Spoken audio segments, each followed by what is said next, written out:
And we think we have a verdict here? I'm sorry, what? Guilty.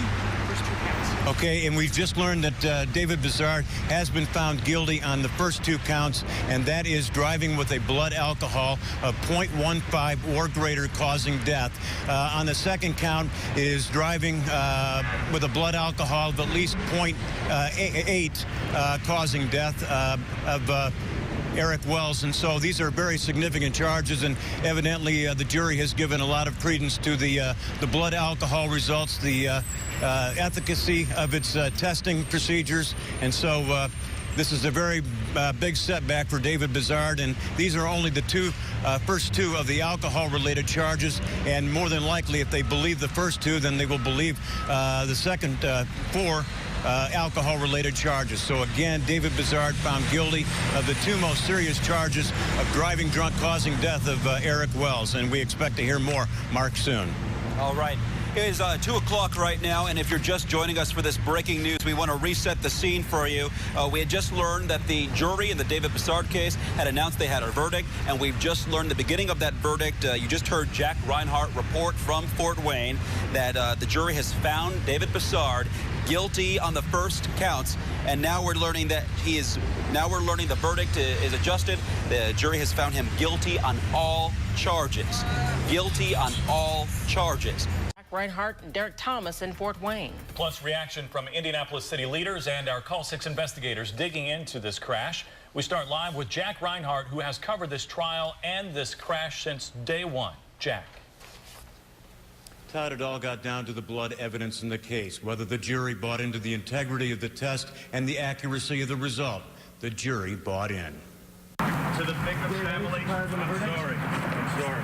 For the first time since 11:21 a.m. August 6, 2010, David Bisard spoke publicly about the drunk driving accident that killed 1 and injured 2 others. Bisard had been found guilty of all 9 charges, 6 of them alcohol-related. This despite the fact that 39 witnesses testified they didn't smell alcohol on David Bisard at the crash site, nor did he seem impaired. The jury put its faith in science and not speculation. They presented a lot of possibilities to the jury or just speculation from defense experts that really had no basis, and I'm really gratified the jury saw through that.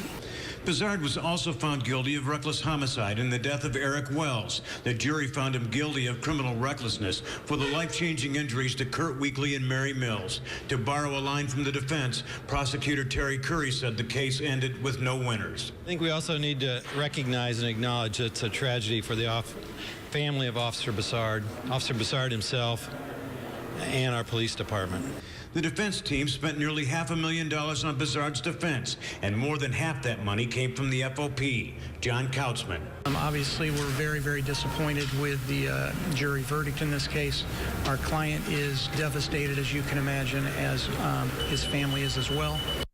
Bisard will remain here in the Allen County Jail until his sentencing 3 weeks from today. After that, he'll get a ride back to Marion County, where he'll stand trial for his second drunk driving case after his arrest in Lawrence in April. Live at the Allen County Courthouse, Jack Reinhart, RTV6. Hearing the jury say guilty has been a 3-year wait for the families of the victims in that crash, and it's almost certainly a day they often thought would never happen. RTV6 reporter Derek Thomas continues our live team coverage in Fort Wayne. And Derek, you talked to the victims and the families this afternoon. Erica, Mary Wells wept as the verdict was read. These were tears of relief. Now this cloud, this dark, ugly cloud, can move away. These are the faces of the victims. Eric Wells, Mary Mills, Kurt Weekly. They are forever connected.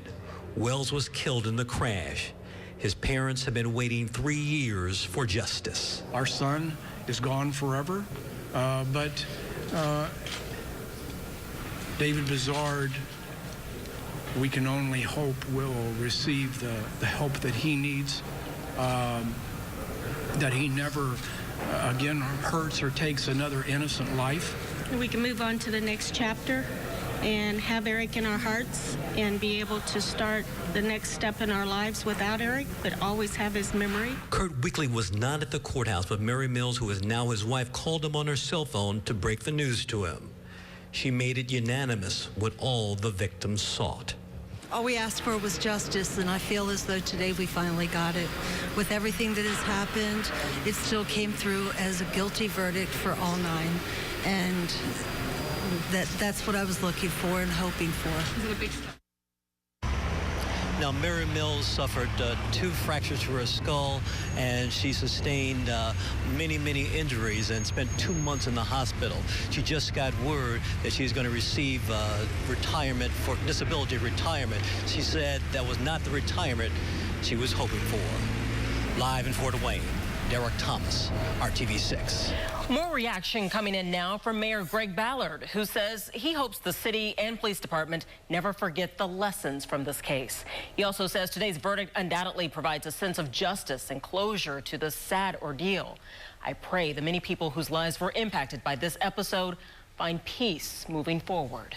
We continue our live scene coverage now with more reaction on the verdicts. RTV6's Chance Walser joins us live. And Chance, you had the opportunity to talk to the public safety director shortly after the jury reached their decision. Todd, he said he fully expected this guilty verdict, and he gives credit to the prosecution. He also talked to me about how people have come to perceive the police department and the damage this case has done to IMPD's image. He wants to stress that, according to him, the police department is not represented by those who stray from what is right, but rather by the 1,500 or so men and women who work hard to uphold the law every day. Director Riggs also brought up the families on both sides of this ordeal, saying he hopes the verdict will bring a sense of closure. Obviously, you can't replace the loss of a human life, but there are some injuries and people that are struggling every day because of this. And so our thoughts and prayers remain with them. I will say that because of this verdict, I think that maybe the healing can begin not only in the city, but within IMPD. We also spoke with Metro Police Chief Rick Height. Coming up at 6, we will have his reaction and how he says the department has improved since this case began 3 years ago. Live downtown, Chance Walser, RTV6. All right, Chance, we'll look for that. All new at 5. Reaction from the Fraternal Order of Police. This is another step in a tragic event that has affected many lives and our city. We ask for our community's continued support of our police officers while they continue to diligently serve our city and keep us safe. The group also offered its prayers and sympathies to the victims and to the family of David Bisard. The case of David Bisard has captivated and often infuriated the people of Central Indiana since the moment it happened in August of 2010. Call 6 investigator Rafael Sanchez is live in the newsroom with that part of the story. Rafael? Erica, good evening. This jury verdict may find itself before the Court of Appeals or the state Supreme Court in the months and years to come, so it may not be over, though the past 3 years and 3 months have been long for all involved. I'm sorry. That was David Bisard saying he was sorry minutes after hearing the 9 guilty verdicts against him in Fort Wayne. This was the scene back on August 6, 2010, the accident that killed Eric Wells and injured Mary Mills and Kurt Weekly. 2 weeks later, then prosecutor Carl Brizzi said there were procedural errors in how Bisard's blood was drawn, and the samples would not stand up in court. A couple of days later, 3 top-ranking IMPD officers were demoted. And here's what then Chief Paul Sosalski had to say. Senior leadership failed to recognize the gravity of the situation and failed to make sure the scene was preserved, processed, and supervised with the seriousness that every crime scene deserves. In 2011, newly elected Marion County Prosecutor Terry Curry refiled DUI charges against Bisard. There were several legal fights over his blood samples, which in the end the prosecution won. In 2012, revelations of the mishandling of another blood vial led to the firing of Paul Sosalski and to the appointment of current Chief Rick Height. This past April, 7 months before the start of Bisard's trial, he created more troubles for his lawyers. He was arrested in Lawrence after crashing his vehicle into a guardrail. Lawrence police found an open bottle of vodka in the car. Fast forward to October. The trial created some anxiety involving jurors. 3 were dismissed before the remaining 12 were asked to pass judgment. And of course, that trial was moved to Fort Wayne due to all the pre-trial publicity. Now the prosecutor handling that case, Denise Robinson, well, she'll move on. She's in charge of what could be 3 new trials, possible trials, in the South Side explosion. Live in the newsroom, Rafael Sanchez, RTV6. And again, a jury has found David Bisard guilty on all charges for that deadly on-duty crash in August of 2010. He faces up to 54 years in prison when he's sentenced later this month. We have continuing coverage on RTV6, including reaction from social media. And of course, download our RTV6 app for updates right to your phone or tablet. Right now at 11, to the relief of victims and their families, the jury finds David Bisard guilty on all counts. And Bisard could only demonstrate his devastation as he's led out of court. Straight ahead, the dramatic reaction to the jury's decision and how today's verdict will impact his sentencing in the weeks ahead. I think today's verdicts send a good, strong message to IMPD, maybe to all law enforcement agencies, that you're responsible for your actions. Justice is served for the victims of David Bisard. For the first time tonight, Bisard will go to bed as a convicted felon after 3 years of legal battles in today's verdict by an Allen County jury. Good evening, everyone. I'm Todd Connor. I'm Erica Fly. Suspended IMPD officer David Bisard was convicted on all 9 counts against him today, including DUI causing death and reckless homicide. Some of the victims thought this was a ruling that they wouldn't be able to reach. Their frustrations came to an end when the verdicts were read. Derek Thomas kicks off our team coverage from Fort Wayne with more.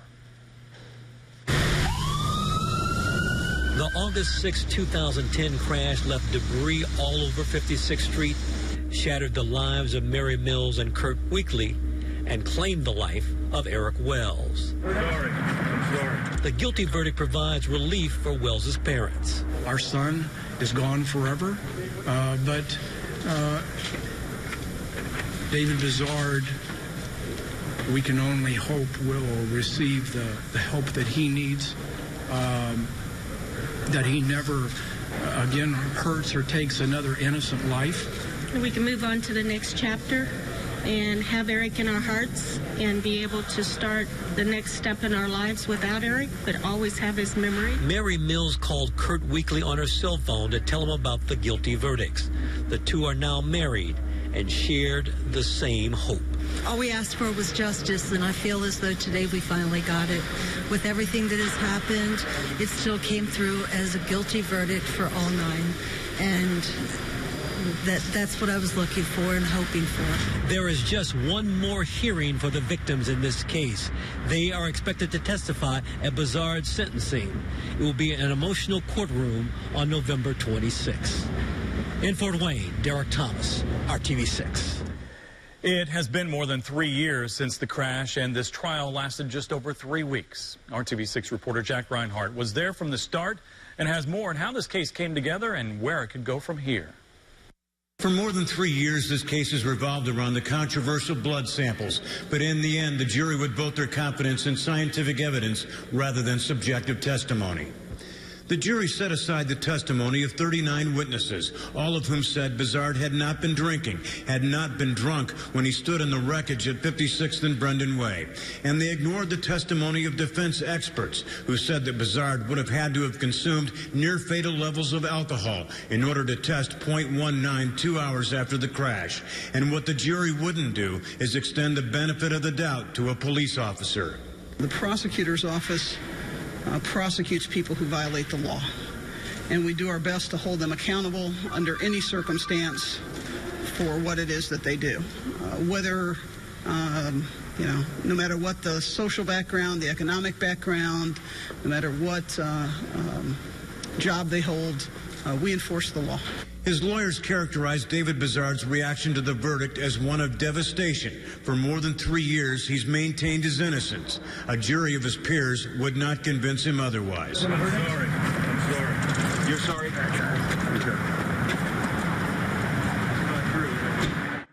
Bisard's defense team will review the trial transcripts. It's too early to say if they plan to appeal the 9 guilty verdicts. At this point, there's nothing for us to do but to review the record and find out where we go from here. We obviously respect the process. We just disagree with the jury verdict, and we'll have to decide where to go from there. On the most serious charge, Bisard faces 6 to 20 years in prison. At his sentencing 3 weeks from today, no doubt his previous clean criminal history will help him a bit when he stands before the judge. In Allen County, Jack Reinhart, RTV6.